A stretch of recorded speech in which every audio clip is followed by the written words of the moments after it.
Durant ses 21 ans à l'Assemblée nationale, il s'est fait un devoir de défendre en priorité les demandes de ses commettants. Bienvenue à Mémoire de député.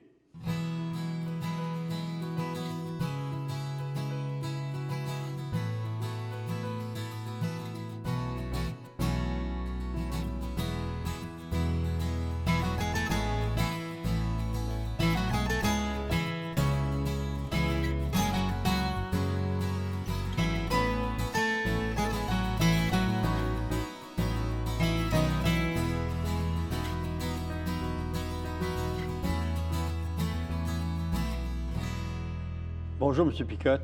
Bonjour. En 1994, je crois, là, c'est M. Bourassa a démissionné, campagne au leadership pour lui succéder. Vous êtes proposé comme candidat. Est-ce que vous aviez des appuis parmi vos collègues? Bien, d'abord, quand M. Bourassa a décidé de donner sa démission, là, déjà, Daniel Johnson avait un petit bout de fête. Là. Il avait déjà commencé à faire des démarches, et puis Daniel avait été voir quelques collègues. Puis tout ça. Alors, moi, j'avais eu des collègues qui étaient venus me voir. J'avais beaucoup moins d'appui que Daniel Johnson. Il y avait un troisième candidat qui était pressenti à ce moment-là. Gérald Tremblay était ministre de l'Industrie et du Commerce. Puis normalement, Gérald Arressera. Alors, ceux qui n'étaient pas nécessairement, parce que c'était pas tout le monde qui appuyait Daniel dans le temps, ceux qui n'étaient pas nécessairement en accord avec Daniel, mais qui s'en venaient soit de mon bord ou de l'autre, eux autres, ils faisaient valoir le fait que dans une course à trois, si un candidat ne passe pas au premier tour, il va en avoir un deuxième. Or, ceux qui étaient pour Gérald Tremblay, puis ceux qui étaient pour moi, eux autres, c'était clair qu'ils ne voulaient pas aller avec Daniel Johnson.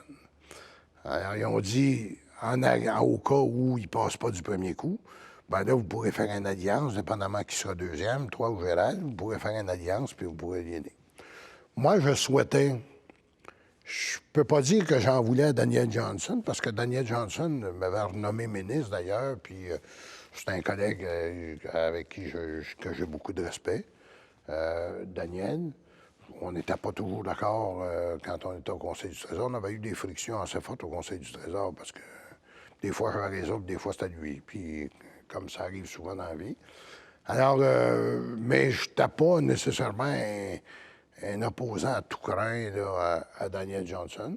Mais moi, j'ai toujours été d'avis que dans un parti politique, si tu veux avoir de la santé, il faut qu'il y ait des candidats à chefferie. La journée où tu n'as pas de monde qui veut aller en politique, là, c'est... Pas dire une affaire, c'est misérable un peu. Hein?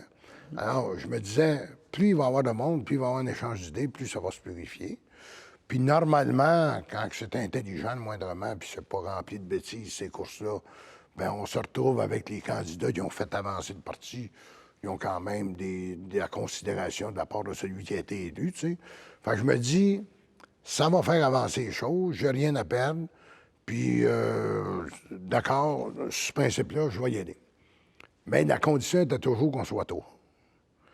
Et évidemment, notre ami Gérald, une journée ça fonctionnait, d'autres journées ça fonctionnait moins. C'est sûr qu'il devait avoir des pressions beaucoup de la part de d'autres clans, puis tout ça. Fait qu'un bon matin où on était réunis, puis qu'on devait annoncer nos candidatures dans la même journée, Gérald nous a fait l'annonce que finalement, il avait décidé de mettre fin à son projet. Ça fait que moi, j'ai dit...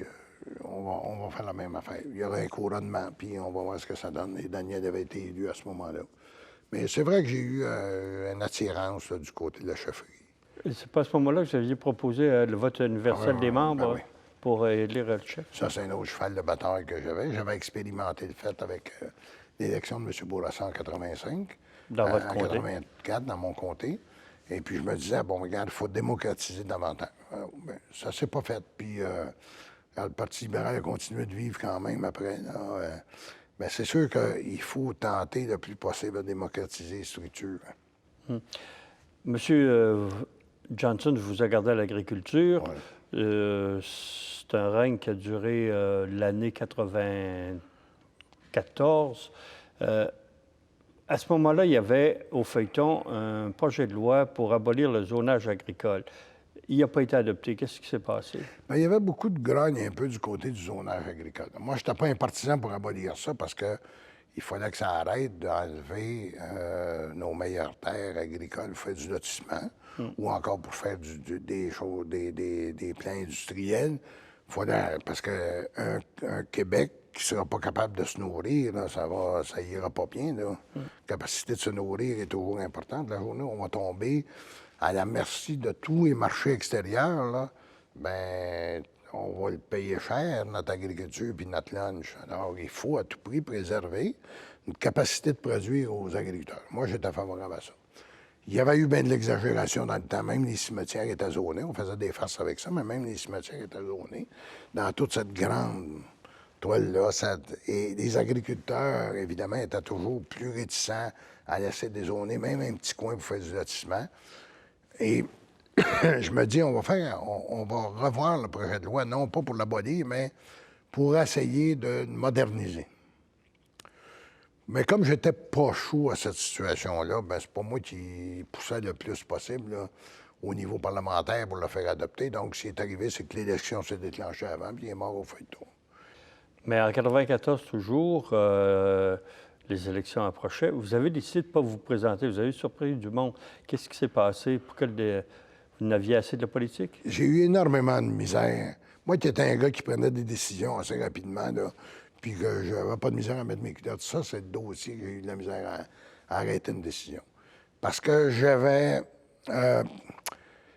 une journée, je me disais, non, c'est fait, ça fait au-delà de 20 ans. Où c'est que je pourrais bien aller, dans quel ministère que je pourrais avoir, qui pourrait me permettre, c'est de... je sais pas moi, d'aller encore plus loin dans mes affaires. Alors, je trouvais que j'avais donné beaucoup à la politique.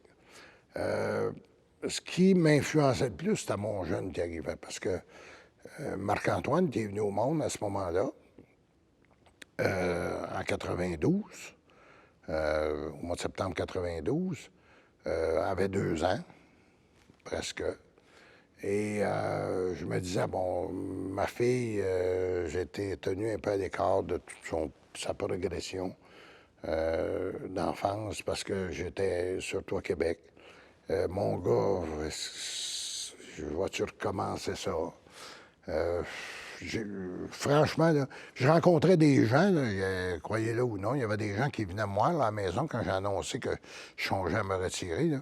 Il y avait des gens qui m'attendaient devant la maison à 6h30, 7h le matin quand je sortais, puis qui me disaient, ben tu peux pas nous faire ça, faut que tu restes là. Puis tu dis, bon. Alors, les gens me mettaient dans une situation où j'étais ambivalent beaucoup là, sur ma décision. Je me retrouve dans un dîner avec ma famille, mon jeune bébé qui est dans une chaise haute, puis ma conjointe de ce moment-là, puis moi. Il arrive un gars que je connais, il s'en vient jaser à la table avec, puis il dit, puis qu'est-ce que tu fais? Restes-tu pendant que tu t'en vas? Ben, il m'a dit, bien franchement, je suis rendu, je suis plus mêlé qu'avant. Une journée, je m'en vais, le lendemain, je m'en vais pas. Ça fait que, il dit, on va demander à ton fils s'il en pense. Il y a 2 ans. Il n'a pas tout à fait 2 ans. Ben, c'est un hasard, probablement. Il n'y a rien de bien. Mais il dit à Marc-Antoine, qui jase, il y a de la jasette, d'autres comme son père un peu. Il dit à Marc-Antoine, il dit, aimerais-tu mieux que ton papa reste à la maison, maintenant qu'il s'en retourne au Parlement? Il dit, je veux que mon père reste à la maison.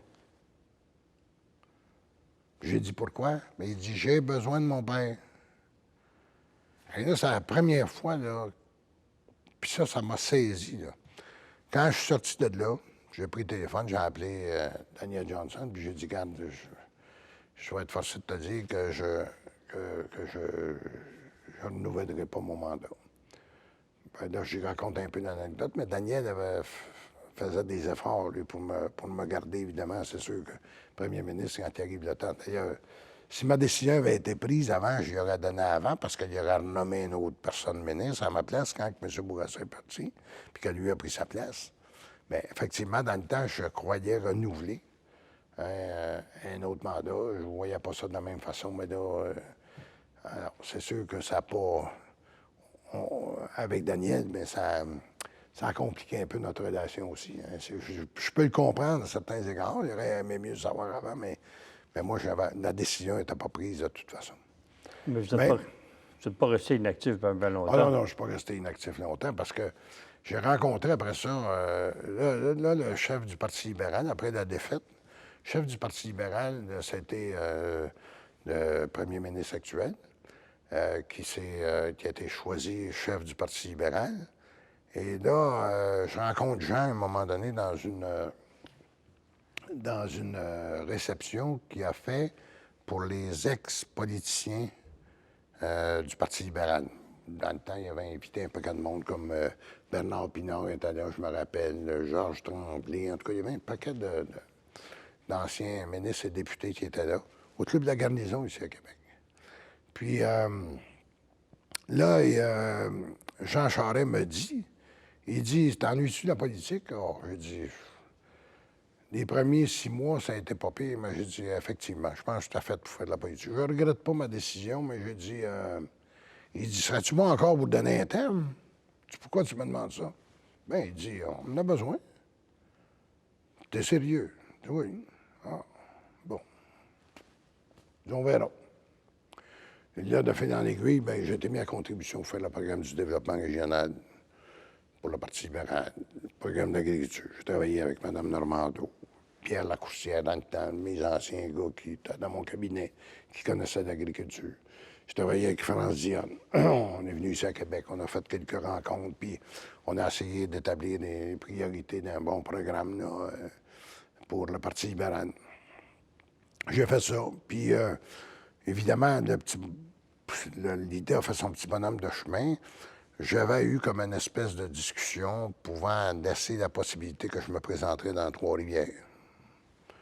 Et bon, ça prenait évidemment un acquiescement un peu tout le monde, mais ça s'est gâté par la suite parce que c'est dérangeant, un gars comme moi. Alors, c'est pour ça que quand on m'a montré d'une certaine façon un peu d'apporte, qu'on a dit que j'étais dépassé, que j'étais un has-been, c'est mon ami Chagnon qui avait dit ça. Jacques s'est excusé par la suite, bien après, là, mais peu importe, je lui en veux pas non plus. Que là, à ce moment-là, autant des amis péquistes que des amis de l'Action démocratique m'ont dit, nous autres, des has-been, on en prendrait. Puis c'est là que j'avais fait, voyant que M. Charest n'avait pas donné suite à ce qu'avait dit Jacques Chagnon, j'ai cru prétendre à ce moment-là que ça venait d'en haut lieu, puis j'ai bifurqué. J'ai eu un passage ailleurs. Mais j'ai toujours été un penseur libre un peu. J'ai toujours eu une liberté de penser. Mais ça, ce passage à l'ADQ, ça surprend un peu, puis finalement, pas tellement. C'est par quel concours de circonstances? Là, vous venez de dire, bon, il y avait une circonstance, vous vous sentiez plus désiré dans le Parti libéral, mais pour aller à l'ADQ, vous avez été... Bien, j'avais été déjà un gars, moi, qui défendait le rapport à l'air. Quand il y a eu la grande discussion où il y a eu la session là, entre M. Allaire et M. Dumont, là, avec le Parti libéral, moi, j'étais dans le camp des gens là, qui appuyaient le rapport à l'air. Moi, je pensais que le rapport à l'air était un rapport qui était censé. C'était le minimum qu'on pouvait demander. Puis c'était une bonne façon là, de faire les choses. On sait qu'on aura toujours à négocier avec le fédéral, puis on sait même très bien que la journée où on pourrait séparer le Québec du restant du Canada, on va être obligé de négocier avec le restant du Canada, puis on va être obligé de négocier avec les États-Unis, négocier avec tout le monde. C'est un grand principe, ça. On ne peut pas passer au côté.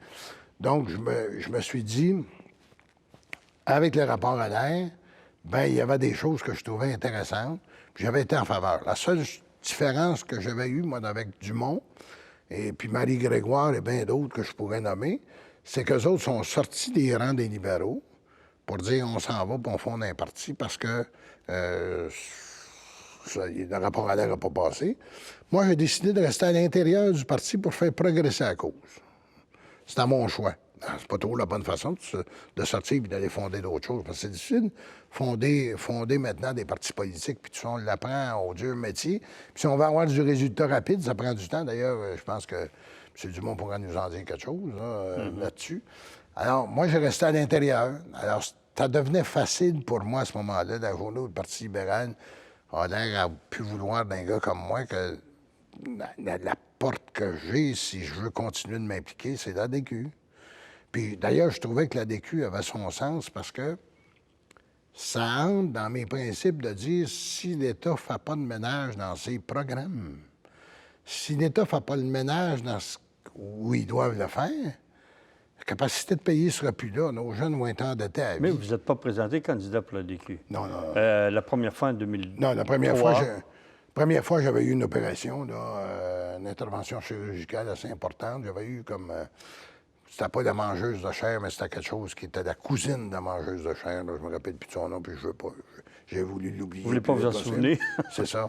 Mais j'ai eu une opération, je pensais ne plus être capable de remarcher. D'ailleurs, quand je suis rentré dans la salle d'opération, on m'a dit que probablement que j'aurais une jambe en moins, qu'on m'amputerait la jambe.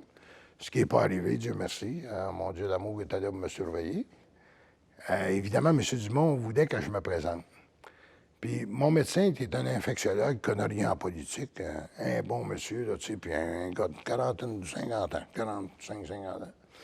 Là, j'ai dit, écoute, Mario Dumont veut que je me présente en politique. Je devais me présenter dans le comté de Saint-Maurice. J'ai dit, qu'est-ce que vous en pensez? J'ai dit, avec l'opération qu'il y a eu, l'intervention, j'ai dit, moi, il dit, M. Picotte ne connaît rien en politique, honnêtement. Il dit, vous savez, dans le fond, là, il faut être à l'écoute de notre corps. Moi, il dit tout ce que je peux vous dire. Il n'y a pas un corps qui est fait pareil. Mais il dit, vous êtes à l'écoute de votre corps. Il faut être à l'écoute de votre corps. Moi, j'avais toujours entendu dire, en thérapie, entre autres, que la maladie, c'est le mal à dire ce qu'on a à dire. Bon. Alors, j'avais un peu ce principe-là dans la tête. Puis lui, il dit, vous savez, là, vous avez mal à un pied, hein?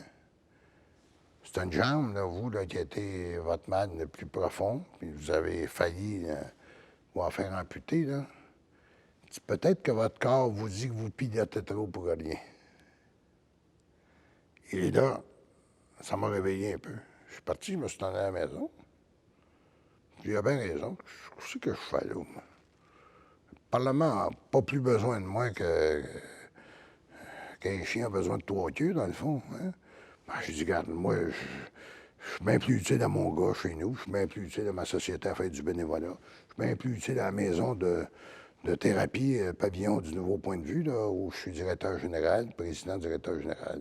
Alors, je dis, effectivement, je pense que peut-être que je pilote trop.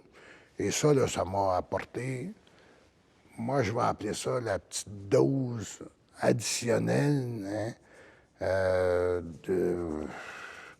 comment je dirais bien ça, donc, la petite dose additionnelle de jugement pour être en mesure de dire oui, effectivement, je pense que je peux être encore utile en politique, je peux être encore utile à bien des places, mais il y a une façon d'être utile autre que celui d'être engagé directement. Mais vous avez quand même occupé la présidence de l'Action démocratique. Et c'était à l'époque où Mario Dumont envoyait sa popularité grandir beaucoup. Qu'est-ce que vous faisiez pour ce mouvement-là? Ben moi, quand je suis arrivé à la DQ, d'abord, à la suite de ce que je vous ai raconté précédemment, quand je suis arrivé à la DQ, j'ai dit, écoutez-moi, dites-moi où vous voulez que je serve, puis je vais servir. Alors, je suis arrivé comme membre de l'exécutif, tout simplement.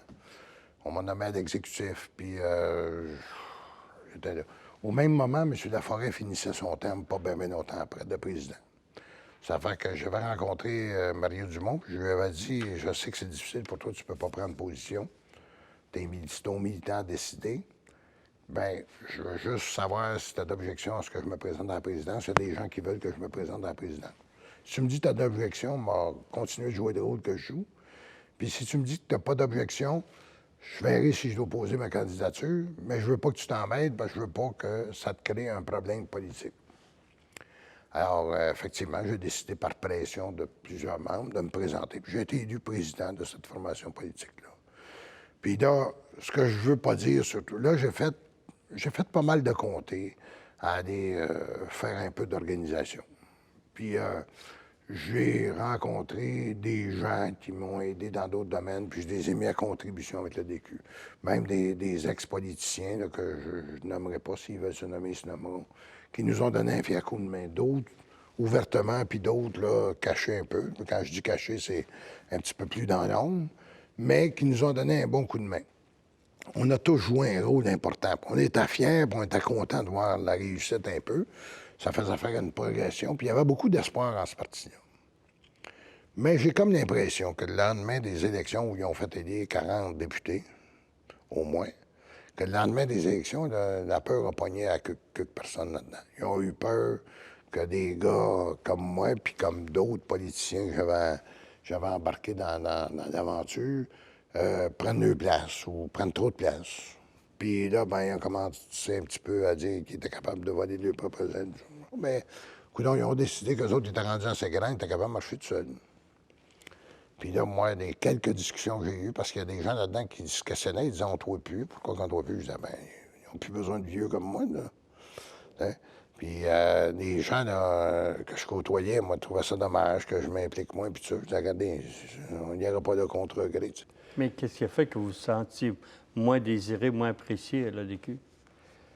Bien, on avait des communications régulières, bon, on nous mettait à contribution. Et puis là, ben, on n'avait plus de temps de nous consulter, on n'avait plus de temps, là, tout s'organisait. Puis là, tu sais. Puis là, ben, les gens nous disaient, ben, ah, ils vont vous appeler là, parce qu'ils ont des choses importantes à discuter. Là, ils sont pris par d'autres choses. Fait que finalement, tu fais dans l'aiguille. Tu sais, quand tu as un peu d'expérience, pas besoin de personne te dise qu'est-ce qui se passe. Là. Moi, je savais que il y avait des gens qui n'étaient pas trop contents qu'on soit là, ou en tout cas qui pensaient être capables de mener la barque à deux goûts. C'est parfait. Chacun fait son expérience dans la vie. Et vos relations avec Mario Dumont? Ils sont bonnes, ils sont cordiales, là. Je sais pas. Mais il a dû vous Évidemment, vouloir de ne pas être candidat? J'ai fait une petite déclaration un petit peu avant l'élection qui l'a peut-être choqué un peu, là. D'abord, deux choses qui l'ont choqué. Il voulait que je me représente. Il voulait que je me présente, puis j'ai refusé. Toujours pour les mêmes raisons. Puis, deuxième des choses, c'est que j'avais dit que Mario Dumont était gourou là, dans son parti. T'sais, parce qu'on m'interrogeait sur Mario Dumont, puis moi, je disais que Mario Dumont était un gars important dans ce parti-là. Gourou, pour moi, ça peut avoir deux sortes de significations. Moi, j'étais un ancien prof de français. Puis un gourou, c'est un maître à penser. Hein? Bien, des fois, on le dit dans le mauvais terme du mot, dans le terme le plus pour négatif. Là. Mais si un gourou est un maître à penser, René Lévesque était un maître à penser pour le PQ, tout le monde l'a dit. C'est curieux quand on dit que c'est un maître à penser, ça fait plaisir, puis quand on dit que c'est un gourou, ça fait pas plaisir, puis pourtant c'est un maître à penser, un gourou. Moi, je pense que Mario Dumont est un maître à penser. Puis j'avais dit, quand Mario Dumont ne sera pas là, ça ne marchera pas. Puis Mario Dumont n'est pas là, puis ça ne marchera plus. C'est ça qui va se passer. Parce que c'est pas pour rien, à un moment donné, qu'ils ont senti le besoin de rajouter l'ADQ parti de Mario Dumont. Ça avait été moi le plus important, ils avaient marqué l'ADQ parti d'Yvon Picotte. Mais ils ont marqué le parti de Mario Dumont parce que c'était le gars qui était vendeur. C'était le gars qui était crédible. C'était la personne. Finalement, vous avez quitté l'ADQ pour retourner aux libéraux? Ah, ça, si, et je le dis, là, moi, le gars qui est député de Masquinongé présentement, puis qui fait une bonne job, puis je le félicite en passant, c'est Jean-Paul Diamond. Jean-Paul Diamond a été associé à moi dans toutes mes élections. À partir de la première élection en 70, ça allait jusqu'à temps que je quitte la politique. Et j'ai dit à Mario Dumont, si c'est Jean-Paul Diamond qui se présente, non seulement je n'aurais pas de problème, mais j'aurais un gros problème de conscience à ne pas l'appuyer. Il ne peut pas y avoir des gens qui m'ont rendu service durant des années, puis dire, regarde, là, moi, là, regarde, il est temps de te retourner l'ascenseur.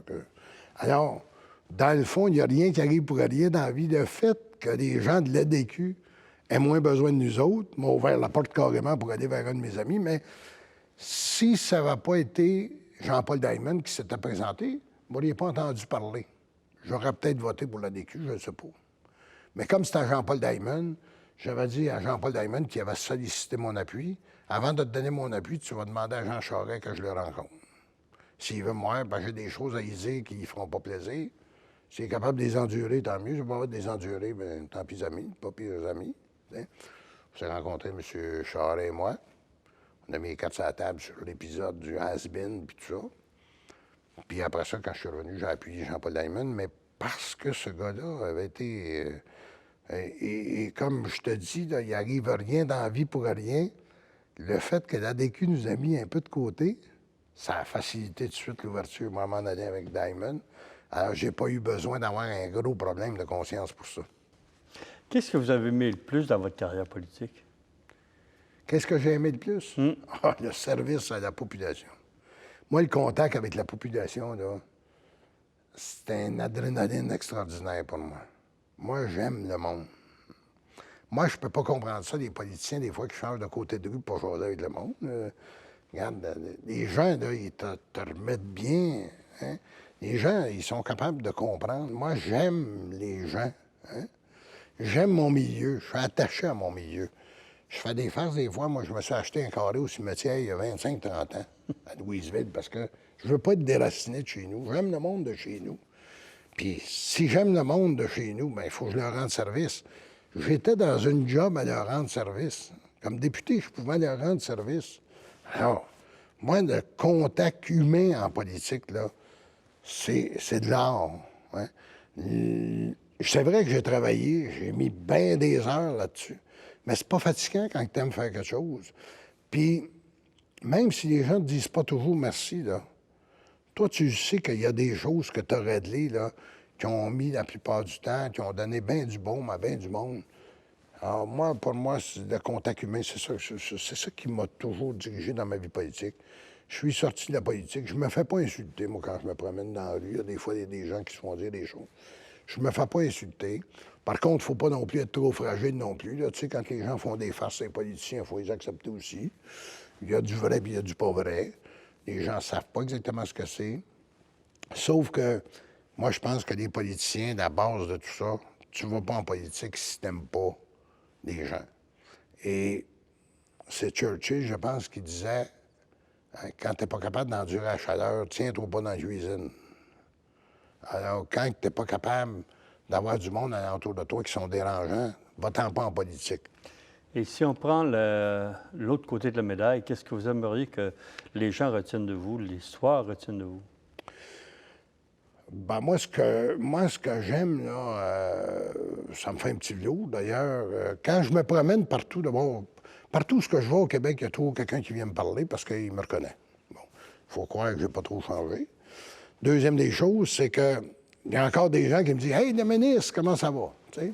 Bon, je me dis, ils doivent retenir quelque chose de bien parce que généralement, les gens ne changent pas de trottoir quand ils me voient. Là, tu sais. Les gens continuent de me parler. Les gens continuent de vouloir me mettre à contribution. C'est un paquet d'affaires. Alors, moi, ce que les gens, je voudrais qu'ils retiennent de mon passage en politique, c'est que partout où je suis allé, j'ai fait des réformes. J'ai fait du changement. J'ai fait bouger la machine. Partout où je suis allé, j'ai mis le monde à contribution, le monde de ma clientèle. Puis les gens me l'ont bien rendu parce que les gens que tu mets à contribution pour prendre des décisions sont tes meilleurs défenseurs. C'est des gens qui t'aident à vendre tes projets après ça. Alors, il faut que le politicien sache qu'il ne pourra rien faire sans la concertation, mais il ne faut pas que ce soit un semblant de concertation. Il faut que ce soit une vraie concertation auquel tu vas initier. Puis il faut que de temps en temps, comme je disais tantôt, hein, faut que les gens gagnent dans une concertation. Tu ne peux pas toujours tout gagner, toi, puis il ne reste rien pour les autres. Alors, Je vous remercie beaucoup, M. Picotte. bienvenue, ça me fait plaisir.